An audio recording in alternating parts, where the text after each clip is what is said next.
안녕하세요. 부자 오빠입니다. 주말 잘 보내고 계신가요? 저는 다 좋은데 주식이 개장을 안 하니까 너무 심심합니다. 그거 하나 빼고는 다 좋습니다. 제가 푹 쉬면서 뭐 이런저런 생각을 해봤는데요. 과연 삼성전자가 올해에는 10만 원을 돌파할지에 대해서 곰곰이 한번 생각을 해봤습니다. 가급적이면 제가 팩트에 기반해서 예상을 해봤는데요. 일단은 삼성전자 10년 그래프를 보시면 최저점이 대략 13,440원이죠. 그리고 2020년 마지막 날에 81,000원으로 역대 최고가를 경신하면서 마무리를 했는데요. 제가 대략 계산을 해보니까 저점 대비 6배 정도 상승을 했더라고요. 10년 만에 6배가 상승했으니까 상당히 준수합니다. 미국 주식과 비교해도 그렇게 떨어지는 수치는 아니라고 보거든요. 요즘에 정말 핫한 미국의 기술주가 모여있는 나스닥을 보면요. 나스닥도 10년 동안 약 5배 상승을 했습니다. 나스닥과 거의 비슷한 상승률이라면 어디에 가도 솔직히 꿀리지는 않죠. 정말 소수의 특히 많이 오른 종목을 제외하고는 평균 이상은 충분히 기록을 한 것이고요. 그래서 중요한 것은 삼성전자가 과연 올해 10만 원을 넘길 수 있을까에 대한 저희 개인적인 생각을 말씀을 드리겠습니다.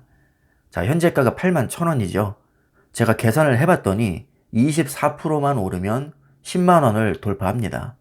작년 데이터를 보면요. 연초 대비해서 40% 올랐고요. 저점 대비해서는 90% 이상 올랐습니다. 바이러스로 인한 폭락 사태 이전과 비교해도 40%가 상승했습니다. 자, 따라서 작년 연초에 절반 수준만 상승을 해줘도 10만 원은 충분히 찍을 수 있다는 얘기죠. 저점 대비해서는 4분의 1 수준만 상승해줘도 10만 원을 찍을 수 있습니다.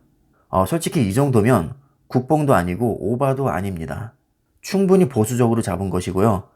작년이 물론 유별나게 많이 상승한 시기이긴 하지만 그 상승세가 아직 꺾이지 않았다는 측면에서는 그렇게 오바라고 생각하지는 않습니다. 오히려 어떻게 보면 올해는 작년보다 더 상황이 좋습니다. 한국 증시 역사상 이런 호황기는 저는 없었다고 보거든요. 자, 내일부터 주식이 개장을 할 텐데요. 물론 쉬는 시간이 좀 길었긴 하지만 2020년 마지막 개장일이었던 12월 30일에 코스피 역대 최고가 찍었고요. 삼성전자 역시 역대 최고가 찍었습니다. 자, 딱히 악재가 없는 상황에서 이 분위기가 이어질 가능성이 높겠죠. 참고로 미국 증시도요. 사상 최고치로 작년 한 해를 마무리했고요. 나스닥은 지난해에만 44% 급등했습니다. 아무래도 국내 증시가 미국 증시의 영향을 많이 받는 만큼 저는 미국 증시도 참고를 많이 하는데요. 미국 증시 역시 사상 최고가로 마무리를 했기 때문에 더욱더 희망적이라고 할 수 있습니다. 자, 게다가 고객 예탁금도 65조를 돌파하면서 사상 최대치를 찍었죠. 이 고객 예탁금이라는 것은 총알 장전까지 이미 다 마친 주식 대기 자금입니다. 당장 마음만 먹으면 주식으로 바로 흘러 들어올 수 있는 실질적인 총알이거든요. 이게 사상 최대치를 찍었다는 것은 증시가 상승할 가능성이 그만큼 높다는 것을 얘기합니다. 상승세 한번 제대로 타면 이게 언제 터질지 알 수가 없습니다. 고객 예탁금이 사상 최대치를 찍었다는 것은 이 자체로 저는 호재라고 봅니다. 자, 그 다음에 주식 계좌 수도 역대 최다치 경신했죠. 개인 순매수 금액도 역대 최대치를 경신했습니다. 자, 그리고 작년에 삼성전자 주가를 끌어올린 것은 외국인도 아니고 기관도 아니고요. 개인이었습니다. 개인의 힘만으로 삼성전자가 이렇게까지 오른 적이 있었나요? 제가 알기로는 굉장히 드문 현상입니다.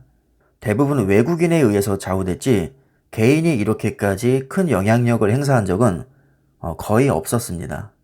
물론 외국인의 비중이 여전히 높지만 개인의 힘만으로 주가 상승을 증명했다는 것 자체가 국내 증시에는 굉장히 긍정적인 지표라고 저는 생각을 합니다. 더욱이 지금 갈 곳을 잃은 부동자금이 진작부터 1,100조를 돌파했고요. 이것은 개인이 다 쥐고 있는 돈입니다. 개인의 존재감 자체가 과거와는 완전히 다르다는 얘기죠. 그래서 올해 증시의 최대 복병은 개인이라고 봅니다.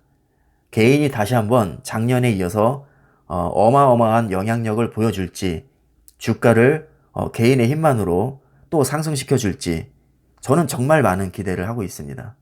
자, 이렇게 외부적인 상황은 국내 증시에 매우 낙관적이죠. 미국 증시를 봐도 그렇고 국내 증시 전반적인 분위기가 거의 지금 축제 분위기입니다. 자, 그렇다면 삼성전자 내부적인 상황은 어떨까요? 2020년 마지막 개장일이었던 12월 30일에 삼성전자 보통주 역대 최고가를 경신했습니다. 막판에 잠깐 반짝한 게 아니라 한두 달 전부터 자고 일어나면 사상 최고가를 경신했었죠. 삼성전자뿐만 아니라 마이크론도 마찬가지고요. SK 하이닉스도 마찬가지입니다. 자, 이렇게 메모리 반도체를 대표하는 세계 빅3 업체가 나란히 신고가를 경신했다는 얘기는 반도체 업황이 그만큼 좋아질 것이라는 것을 선반영하는 것이죠. 삼성전자에서 가장 중요한 사업이 메모리 반도체인 만큼 최근에 이러한 흐름은 앞으로 추가 상승의 여력이 남아있다는 것을 의미합니다. 그래서 지금 당장 최고의 호재는 반도체 업황에 대한 기대감이라고 할 수 있고요. 배당 확대에 대한 기대감도 무시할 수 없죠. 삼성전자는 앞으로 배당을 꾸준히 늘릴 가능성이 높습니다. 이미 몇 년 전에도 주주 친화 정책을 발표를 했었는데 최근에는 특별 배당에 대한 기대감도 극에 달해 있는 상황이기 때문에 배당금을 노린 매수 세력도 무시할 수가 없습니다. 지금도 사실 그렇게 나쁘지 않은 배당률을 보여주고 있는데 특히 삼성전자는 노후를 대비한 장기 투자자분들이 많으시죠. 그런 분들이 더 유입이 될 가능성이 높기 때문에 아무래도 주가 상승에는 긍정적인 영향을 줄 거라고 봅니다. 이제 1월 중에 배당 정책이 발표가 될 텐데요.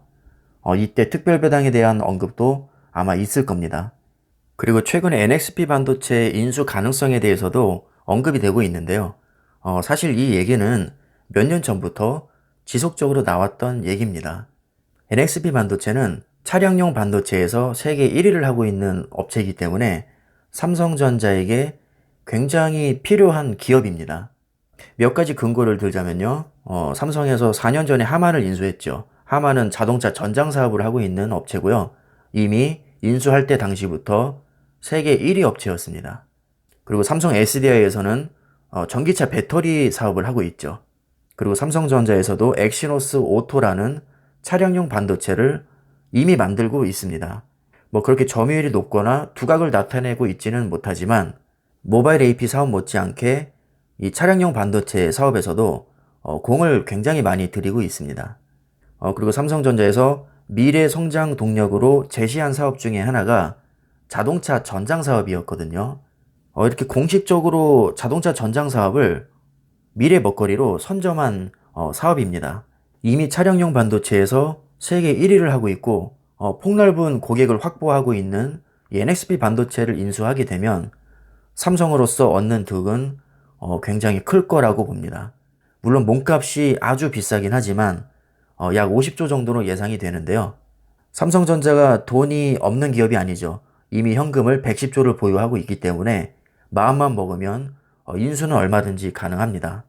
이 110조라는 어마어마한 돈은 배당 확대, 적극적인 투자, 그리고 기업 인수를 하기에도 충분한 금액입니다. 자, 그리고 이거는 간접적인 영향이긴 하지만 국내 증시가 요즘에 위상이 달라졌죠.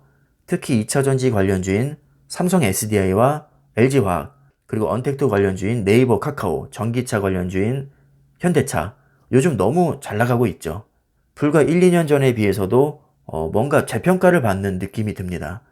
사실 작년에 폭등하기 전까지는 오랫동안 지루한 횡보를 했던 종목들인데 이제는 제대로 빛을 보고 있는 느낌이고요. 2020년에 높은 수익률을 기록한 만큼 주목도 많이 받고 있습니다.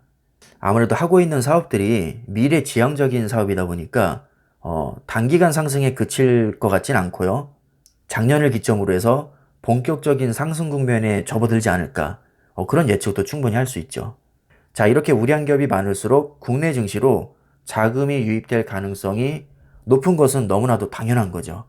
선순환이 어느 정도 지속이 된다면 국내 증시는 유동성으로 흘러 넘칠 것이고요. 특히 ETF의 편입 비중이 높은 종목일수록 상승세는 가속화될 겁니다. ETF는 여러 가지 종목이 하나로 모아진 세트 상품이라고 보시면 되는데요. 예를 들어서 삼성전자가 특정 ETF에 편입이 되어 있다면 그 ETF를 많이 매수할수록 삼성전자의 매수량도 증가하는 효과가 있습니다. 자, 삼성전자는 우리나라 시총 압도적인 1위인 만큼 ETF의 편입 비중도 가장 높습니다. 자, 과연 10년간의 코스피 박스권의 오명을 벗고 수직 상승할 수 있을지, 일단은 저는 상승할 가능성이 조금이라도 더 높다고 보고 있고요. 결국 좋은 기업은 언젠가는 제대로 된 평가를 받을 것이라고 믿고 있습니다. 결론적으로 올해 삼성전자가 10만 원을 돌파할 가능성은 충분히 있다고 생각이 되고요. 이 상승세는 쉽게 꺾이지 않을 것 같습니다. 가급적이면 팩트를 기반으로 제가 예측을 해봤는데요. 사실 주가 예측은 무의미하죠. 그냥 개인적인 차원에서 가볍게 예상한 거니까요. 참고만 하시면 될 것 같습니다. 오늘 영상은 여기까지 하겠습니다. 감사합니다.